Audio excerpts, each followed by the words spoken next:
André sempre foi o tipo de homem que acreditava que força e competência eram as chaves para o sucesso na vida. Aos 48 anos, era pastor de uma igreja em crescimento, havia escrito 3 livros sobre liderança cristã, e era convidado regularmente para palestrar em conferências pelo país. Sua biografia parecia uma lista de conquistas impressionantes. Havia plantado 2 igrejas bem-sucedidas, liderado campanhas missionárias em 3 continentes, e construído uma reputação como um dos pregadores mais eloquentes de sua denominação. Para André, fraqueza era algo a ser superado, escondido ou, no mínimo, transformado rapidamente em força através de disciplina espiritual e esforço pessoal. Ele pregava com convicção sobre o poder de Deus, mas secretamente acreditava que esse poder funcionava melhor através de pessoas que tinham suas vidas organizadas, seus dons desenvolvidos e seus defeitos sob controle. Era como se ele visse Deus como um general cósmico que preferia trabalhar com soldados bem treinados e equipados. Suas mensagens eram poderosas e inspiradoras, cheias de exemplos de vitória espiritual e crescimento através da perseverança. André tinha uma habilidade natural para motivar pessoas a superar obstáculos e alcançar seus potenciais em Cristo. Mas por trás de toda essa competência ministerial, havia uma ansiedade constante sobre manter sua imagem de força e sucesso. Era como viver num palco onde ele nunca podia se dar ao luxo de mostrar vulnerabilidade ou admitir limitações. A primeira rachadura nessa fachada cuidadosamente construída apareceu quando André começou a experimentar ataques de pânico durante suas pregações. Inicialmente, ele conseguiu disfarçá-los como momentos de intensidade espiritual, mas gradualmente eles se tornaram mais frequentes e severos. Era aterrorizante para um homem que havia construído sua identidade sobre eloquência e controle descobrir que seu próprio corpo estava se rebelando contra ele nos momentos em que mais precisava parecer forte. Os ataques começaram a afetar outras áreas de sua vida. André desenvolveu uma aversão crescente a compromissos públicos, começou a cancelar palestras com desculpas elaboradas, e se encontrou evitando situações onde poderia ser exposto a situações de estresse que poderiam desencadear outro episódio. Era como se seu próprio sucesso tivesse se tornado uma prisão da qual ele não conseguia escapar sem admitir uma fraqueza que parecia incompatível com sua vocação. O ponto de virada veio durante uma conferência pastoral onde André era o orador principal. No meio de sua mensagem sobre liderança vitoriosa, ele teve o pior ataque de pânico de sua vida. Suas mãos começaram a tremer incontrolavelmente, sua voz falhou, e ele literalmente não conseguiu continuar falando. Diante de 300 líderes religiosos, André teve que admitir que algo estava terrivelmente errado e precisava sair do palco. A humilhação foi devastadora. Para um homem que havia construído sua vida em torno da competência pública, falhar tão espetacularmente diante de seus pares foi como ter sua identidade completamente demolida. André passou os dias seguintes em uma depressão profunda, questionando não apenas seu ministério, mas sua própria fé. Como ele poderia pregar sobre o poder de Deus quando claramente não tinha poder nem mesmo sobre suas próprias reações físicas? Foi sua esposa, Carmen, quem o encorajou a buscar ajuda profissional. Durante as sessões de terapia, André descobriu que seus ataques de pânico eram sintomas de anos de estresse acumulado, expectativas irreais sobre si mesmo, e uma necessidade obsessiva de manter uma imagem de perfeição que era fundamentalmente insustentável. Era como descobrir que ele havia estado tentando carregar um peso que era simplesmente grande demais para qualquer ser humano suportar. Mas a descoberta mais difícil foi perceber que sua teologia havia sido distorcida por sua necessidade de aparecer forte. André se deu conta de que havia, inconscientemente, transformado o cristianismo numa religião de autoaperfeiçoamento onde o poder de Deus era uma ferramenta para tornar as pessoas mais impressionantes, em vez de uma graça que se manifesta especialmente através da fraqueza humana. Foi durante um período de licença do ministério, quando André estava forçado a confrontar suas limitações de uma forma que nunca havia experimentado antes, que ele redescobriu uma passagem das Escrituras que havia pregado muitas vezes, mas nunca realmente compreendido: a minha graça te basta, porque o meu poder se aperfeiçoa na fraqueza. 2 Coríntios 12:9. Paulo, o grande apóstolo que André havia sempre admirado pela sua força e eficácia ministerial, havia experimentado algo que ele chamou de espinho na carne, uma fraqueza, limitação ou sofrimento que Deus se recusou a remover apesar de repetidas orações. E a resposta de Deus não foi: torne-se mais forte e eu o usarei mais. A resposta foi: minha força é mais claramente vista através de sua fraqueza.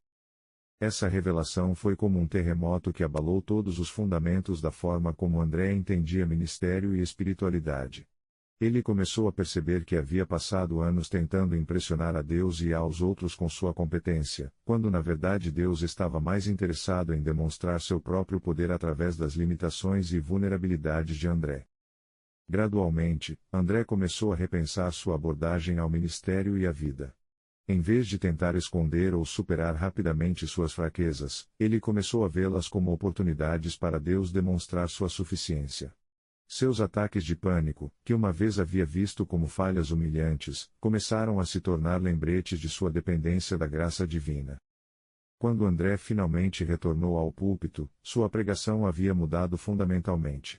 Em vez de falar principalmente sobre vitória e superação, ele começou a compartilhar honestamente sobre suas próprias lutas e sobre como havia descoberto que o poder de Deus não eliminava a fraqueza humana, mas operava através dela.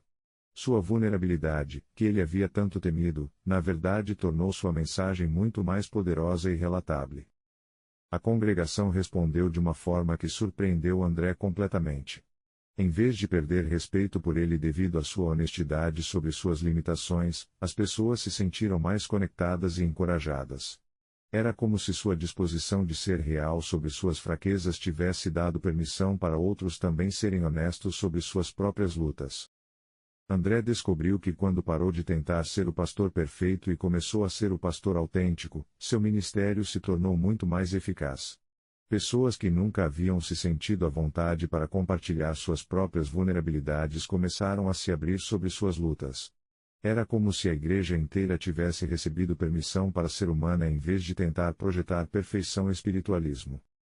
Seus ataques de pânico não desapareceram imediatamente, mas André aprendeu a gerenciá-los de uma forma completamente diferente. Em vez de vê-los como evidência de fracasso espiritual, ele os encarava como lembretes de que seu ministério não dependia de sua própria força ou competência, mas do poder de Deus operando através de sua humanidade frágil. Uma das transformações mais significativas foi na forma como André orava. Suas orações deixaram de ser principalmente pedidos para que Deus o fortalecesse ou removesse suas limitações, e se tornaram expressões de gratidão pela forma como Deus escolhia operar através de sua fraqueza. Era como mudar de uma mentalidade de Deus: me torna forte o suficiente para fazer isso para Deus, mostra a tua força através da minha fraqueza nesta situação. André também começou a reinterpretar sua história pessoal. Todas as conquistas passadas que ele havia atribuído à sua própria competência e disciplina, ele começou a ver como evidências da graça de Deus operando apesar de suas limitações, não por causa de suas forças. Era como descobrir que ele havia sido muito mais dependente da ajuda divina do que jamais havia percebido.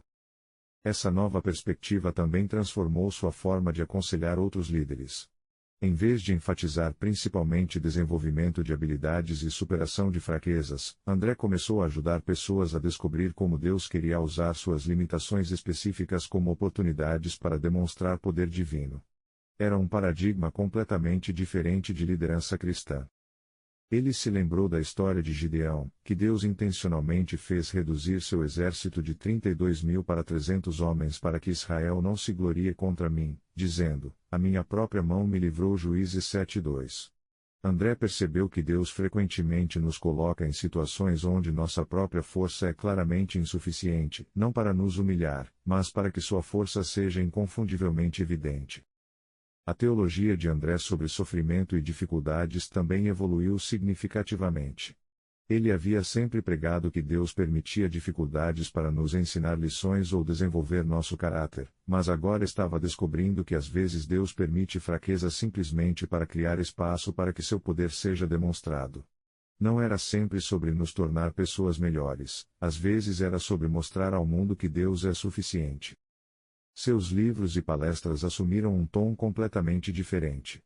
Em vez de focar principalmente em estratégias para sucesso ministerial, André começou a escrever e falar sobre a beleza de servir a Deus a partir de um lugar de fraqueza reconhecida. Suas mensagens se tornaram menos sobre como fazer e mais sobre como confiar. Uma das descobertas mais libertadoras foi perceber que ele não precisava ter todas as respostas ou ser forte em todas as áreas para ser usado por Deus.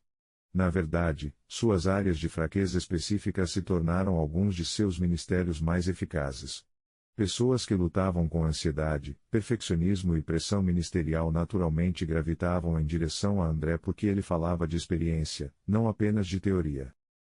André também descobriu que confiar no poder de Deus em sua fraqueza não era uma atitude passiva de resignação, mas uma forma ativa de fé. Requeria coragem para admitir limitações, sabedoria para buscar ajuda quando necessário, e humildade para aceitar que sua eficácia ministerial não dependia de sua própria competência. A relação de André com sua congregação se aprofundou de formas que ele nunca havia antecipado. Quando as pessoas veem seu líder lutando com questões reais e encontrando esperança real na graça de Deus, elas se sentem mais livres para trazer suas próprias lutas para a luz. Era como se a igreja inteira tivesse se tornado um lugar mais seguro para ser autenticamente humano. Anos depois de sua crise inicial, André refletia sobre como Deus havia usado aquele período terrível de fraqueza para transformar não apenas seu ministério, mas sua compreensão fundamental do Evangelho. Ele havia descoberto que o poder de Deus não é um acessório que se adiciona à força humana, mas uma força completamente diferente que opera melhor quando a força humana chega ao fim. Sua vida se tornou um testemunho vivo de que Deus não está procurando pessoas perfeitas para usar, mas pessoas dispostas a ser honestas sobre suas imperfeições e confiar que Ele pode trabalhar através delas. Que nossa fraqueza não é um obstáculo ao poder de Deus, mas frequentemente o veículo através do qual esse poder é mais claramente demonstrado. André aprendeu que a força verdadeira não é a ausência de fraqueza, mas a disposição de confiar no poder de Deus, especialmente quando estamos mais cientes de nossas limitações. Que há uma forma de poder disponível para nós que não depende de nossos recursos, habilidades ou competências, mas que flui diretamente da suficiência divina para suprir todas as nossas insuficiências. Esta é a promessa radical disponível para cada cristão hoje, que nossas fraquezas não nos desqualificam do serviço de Deus, mas na verdade podem se tornar os lugares onde seu poder é mais vividamente demonstrado. Que não precisamos esperar até sermos fortes o suficiente para ser usados por Deus, podemos confiar que Ele é forte o suficiente para operar através de nossa fraqueza.